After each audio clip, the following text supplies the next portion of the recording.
Стекай, с подвала слезь быстро, сейчас волна будет. 6 утра, утро начинается не с кофе.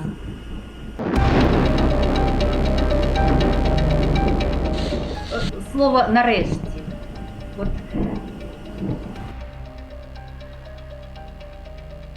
Стільки чекали ці 8 років. Постійно говорили, Крим вийшов з повістки. На этих выходных на Крым обрушился град украинских беспилотников.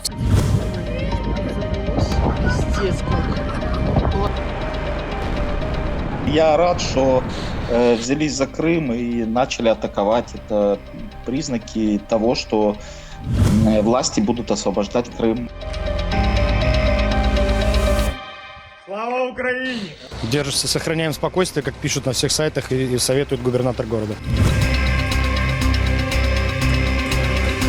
Военные объекты Российской Федерации не справляются с атаками и, соответственно, начинают выдвигать уже последующую версию, что это работают диверсанты.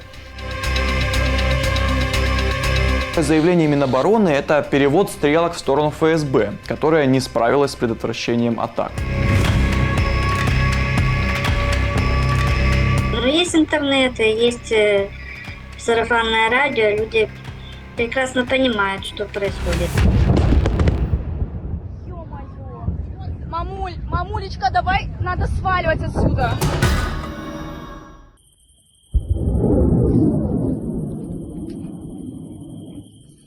Сейчас бабахнет. 4 сентября ночью в Севастополе слышали ревущие звуки, которые российские власти обычно объясняют как работу ПВО. 2 взрыва по силе громче, чем во время попадания беспилотника в штаб Черноморского флота, передает корреспондент Крым Реалии. Предположительно, звуки доносились с северной стороны города. Перед этим вечером 3 сентября похожие звуки слышали в Симферополе.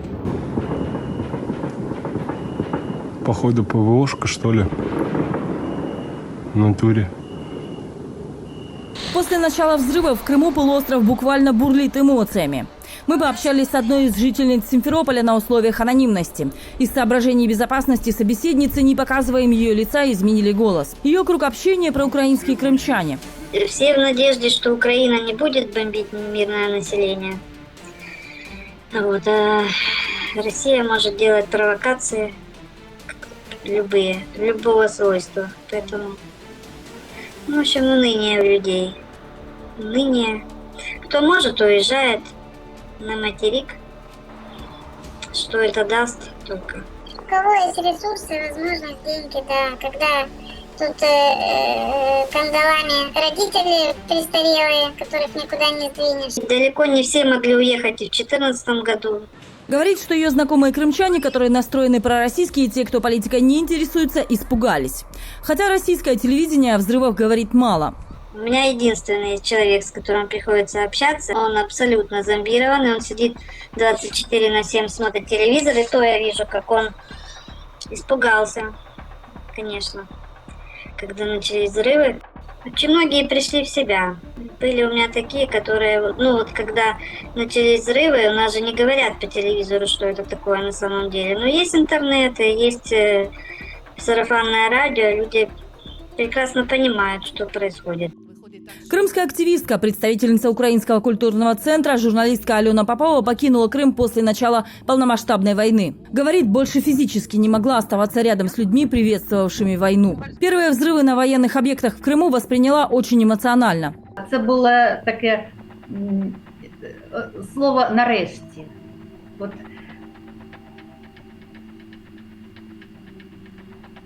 Стільки чекали ці 8 років. Постійно говорили, Крим вийшов з повістки, новосні повістки, його нема в повістці. Треба його повертати, треба повертати. Робились якісь спроби там, проведення заходів, обговорювання, конференції. Наскільки воно дійсно, ми все це знаємо, не дуже дійсно. А дійсно от саме це. Як би це страшно не відчувалося, не було і не звучало. І дійсно, от поряд з радістю, що нарешті є присутній страх і за своїх рідних, і близьких, і друзів. Але ж ми тут і зараз, і тут ми живемо в страху. Ну, значит, це треба пережить. После начала полномасштабной войны пришлось срочно уехать с полуострова и семье врача-анестезиолога Сергея Дуба, который не скрывал свою проукраинскую позицию с 2014 года. По его словам, на дом их семьи ночью было совершено нападение. Разбили окно, подбросили записку с угрозами смерти всей семье. На доме сделали надписи «Бандеровец» и «Фашист». После к Сергею пришли сотрудники ФСБ с так называемой профилактической беседой о недопустимости акций протеста. Это все повлияло. Я за пару дней собрали по одной сумочке, сели на автобус и поехали в Краснодар, из Краснодара в Грузию. А в Грузию уже подались на визы в Канаду. Мамулечка, давай, надо сваливать отсюда. Информация о взрывах в Крыму Сергея обнадежила. Я рад, что взялись за Крым и начали атаковать. Это признаки того, что власти будут освобождать Крым. Как показали события все предыдущие, во многое чего не верилось, но оно случилось. Поэтому я, например, не удивлюсь любому варианту развития событий. Вполне возможен вариант, что просто будет обвальная, то есть там возьмут, например, Херсон, и процессы начнутся в самой России, и все это будет обвально и каким-то таким способом. Но, может быть, я предполагаю, что может быть и другое, что они по итогу соберут все свои войска, то есть оставят полностью Украину, но в Крыму соберут все свои войска и скажут, ну, вперед. Я жду, но я готов к любому развитию событий. Вернется быстро, ну, надеюсь, вернусь, но не вернется, ну, буду здесь устраиваться как-то. Крымские СМИ, подконтрольные России, о самых первых взрывах сообщали так. Вторник, 9 августа. Первый оглушительный взрыв в поселке Новофедоровка прогремел примерно в 15 часов 20 минут. Именно о нем очевидцы говорили как о самом мощном в череде последующих. Грохот был слышен на десятки километров от аэродрома. Пожар и взрывы на складе боеприпасов в Джанкойском районе произошли в результате диверсии. Об этом сообщили в Минобороны России.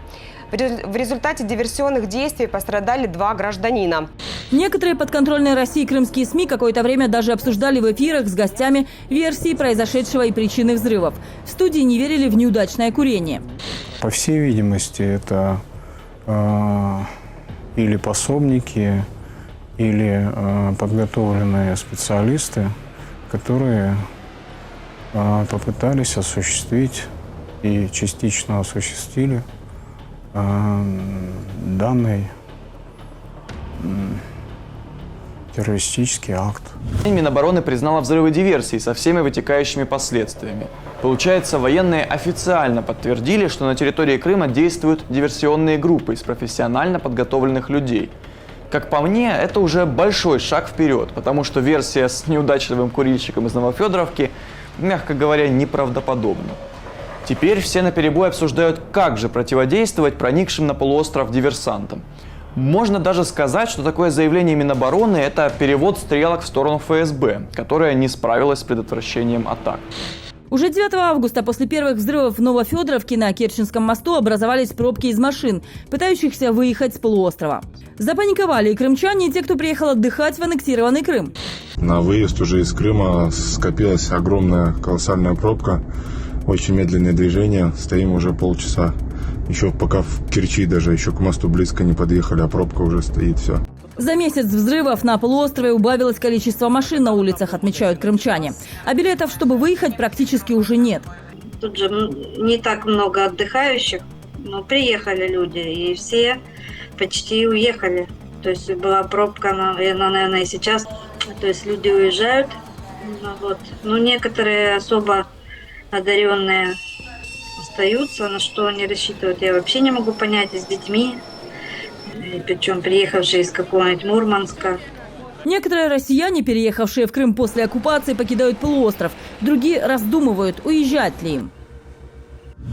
Начались прилеты в Крым. Мы тут живем. Пока что все отбиваем. И в сад трехлетки Кудряшу начинать, и старшему в школу, и мысли, а может переезжать, пока не поздно. Но куда? Тут так хорошо, тепло и пока безопасно. Не хочется бросать 5 лет тут. Опять эта неопределенность. Что делать? Часть служб штаба Черноморского флота России перенесена из Севастополя в Новороссийск. Об этом со ссылкой на источники в Севастополе сообщила российская «Новая газета». По данным Главного управления разведки Минобороны Украины, российские военные переместили самолеты и вертолеты вглубь полуострова и на аэродромы России. Российские власти пытались сохранить в секрете места расположения ПВО.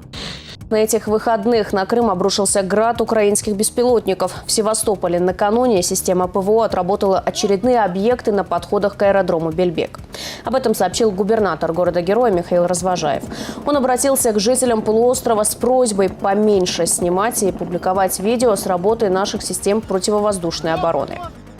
Туристы уже сфотографировали некоторые установки С-400 и массово выложили их в соцсеть ВКонтакте. По фото можно узнать точные координаты расположения техники. Реакция крымчан на работу ПВО в соцсетях довольно разная. Молодцы, мы как раз в Любимовку ехали на пляж. Я его заметил, беспилотник. Думал, птица или показалось. Потом минут через 15, видимо, его избили с первого раза. Молодцы военные. Спасибо за чистое небо. Хорошо, что ничего нового. Пусть и дальше так будет. Вмазать давно хохлам надо конкретно, а не нянькаться. Такое впечатление, будто пытаются опустошить наши запасы для ПВО, напрямую убивая о них дроны. Ситуацию постоянно мониторит Крымско-татарский ресурсный центр. Глава центра Эскендер Бариев отмечает, на полуострове уже существует разнарядка замалчивать взрывы на военных объектах. По гвардейскому вначале вышла информация, а потом ее просто как-то спрятали, о ней перестали говорить. Ну и мы слышали про последующие взрывы после ситуации в Джанкойском районе и, соответственно, последующие уже в Гвардейском и в других. Уже явно было видно, что военные объекты Российской Федерации не справляются с атаками и, соответственно, начинают выдвигать уже последующую версию, что это работают диверсанты. И даже был арест сразу же 6 человек, как в Джанкойском районе, так и в Ялте. Этих людей обвинили в том, что они создали новую ячейку Хизбут-Тахрир. Но впервые было применено, что эта ячейка Хизбут-Тахрир полностью курируется со стороны спецслужб Украины. И, соответственно, что они причастны к этим диверсионным действиям.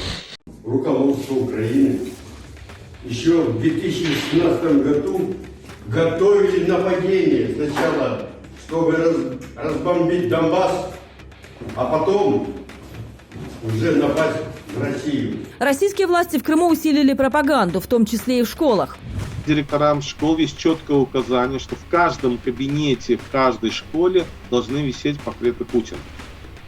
А на 1 сентября все классные руководители должны провести классный час, посвященный военной операции Российской Федерации в Украине.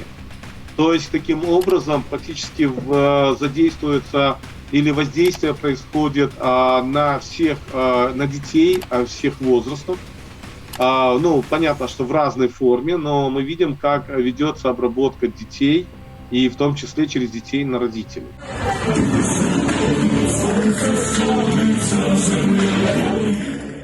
После начала взрыва в Крыму участились случаи исполнения на улицах, в кафе украинских песен. Стали чаще звучать украинские лозунги.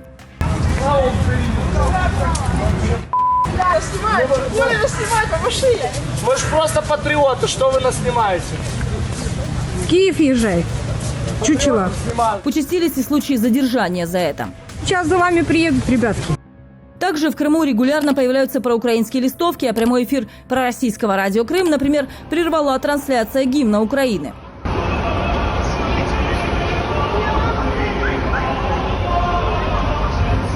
Докатились. В ТЦ, блядь, играет, гимн Украины.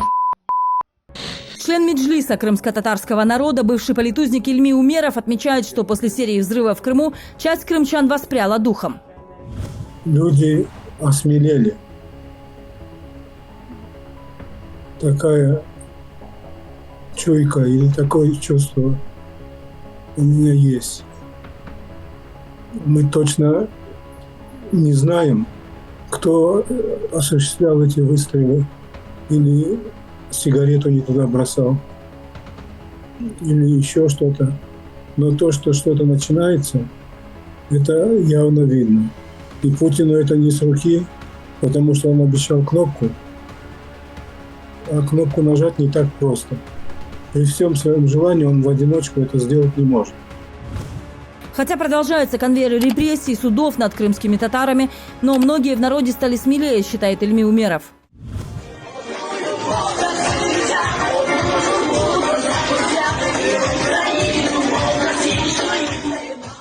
Например, крымско-татарская свадьба.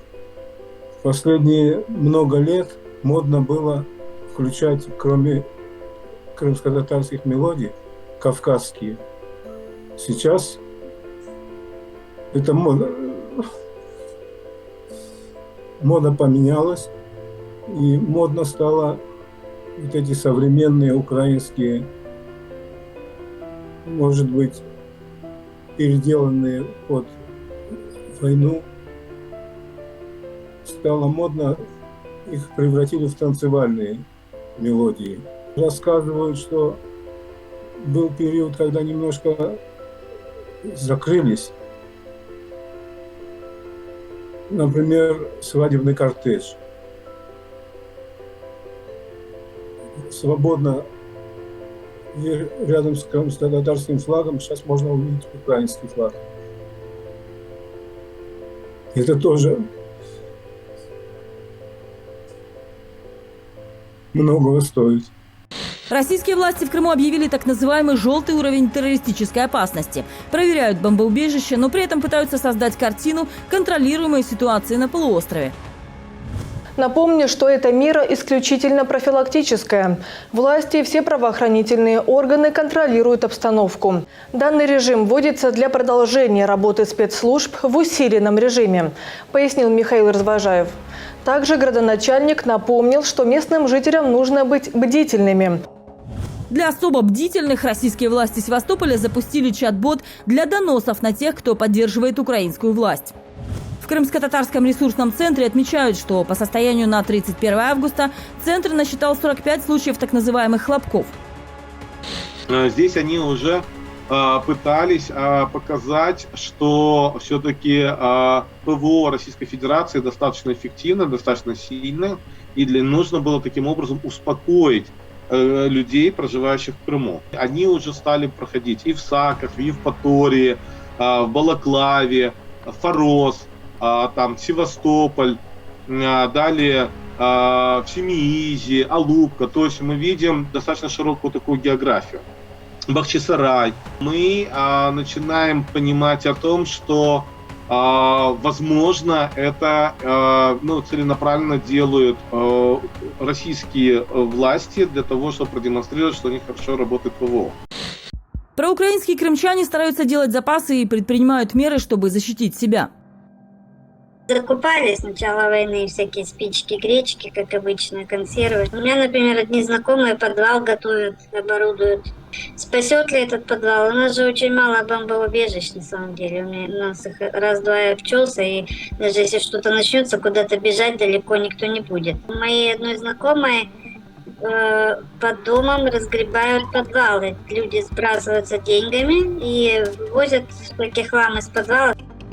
Российская медиа из Севастополя «Форпост» провело опрос о том, знают ли горожане о базовых мерах безопасности и бомбоубежищах. Мы цитируем этот материал, убрав из него тех, кто ответил односложно, что ничего об этом не знает. Конечно же, бомбоубежище. Что именно про бомбоубежище помните? А то, что они были, а сейчас их нет. 95%, я думаю, если не больше народа, не знает вообще о типах звуковых вот этих сигналов, да, сигналов тревоги, воздушной тревоги там и так далее. А про бомбоубежище не знает 100%, я уверен. Про убежище в целом задавались уже вопросом? Ну, когда будут висеть вывески, там мы, я думаю, поймем. Поэтому так, зачем? Зачем паниковать раньше времени? Наверное, детям еще не объяснялась гражданская оборона из вашего окружения, да? Ну нет, но я же думала, им в школе должны это объяснять. А с ребенком как? Вы как-то обучаете его, предупреждаете о мерах безопасности? Нет, пока не пугаем детей. Держимся, сохраняем спокойствие, как пишут на всех сайтах и советует губернатор города. В одной из программ «Форпоста» речь идет и о подготовке бомбоубежища в Севастополе, которое пока успехом не увенчалось. В Севастополе планируется отремонтировать ведомственное убежище в районе улицы Марата. Сроки реставрации, кстати говоря, довольно сжатые. Всего 70 дней. Видимо, куда-то наше УМВД спешит. И все же контракт не нашел желающих его исполнить. На первый конкурс не было подано ни одной заявки. Очень грустная ситуация. Все те крымчане, с кем пообщалась редакция «Крымреалии», ждут возвращения Крыма из оккупации. А те, кто уехал из Крыма, собираются вернуться на полуостров в случае его деокупації. Я про себе подумала, що обов'язково, навіть якщо там будуть руїни, обов'язково. Значить, будемо встановлювати, відбудовувати, виховувати, допрацьовувати, робити новий наш Крим. В начале июля российский глава Крыма Сергей Аксенов заявил, что в июне в Крым не доехала почти половина отдыхающих по сравнению с прошлым годом. Он признал, что курортный сезон в Крыму в этом году не состоялся. Пресс-секретарь Российского союза туриндустрии Ирина Тюрина заявляла, что после инцидента под Джанкоем у некоторых российских операторов произошло падение на 25% новых заказов в Крыму.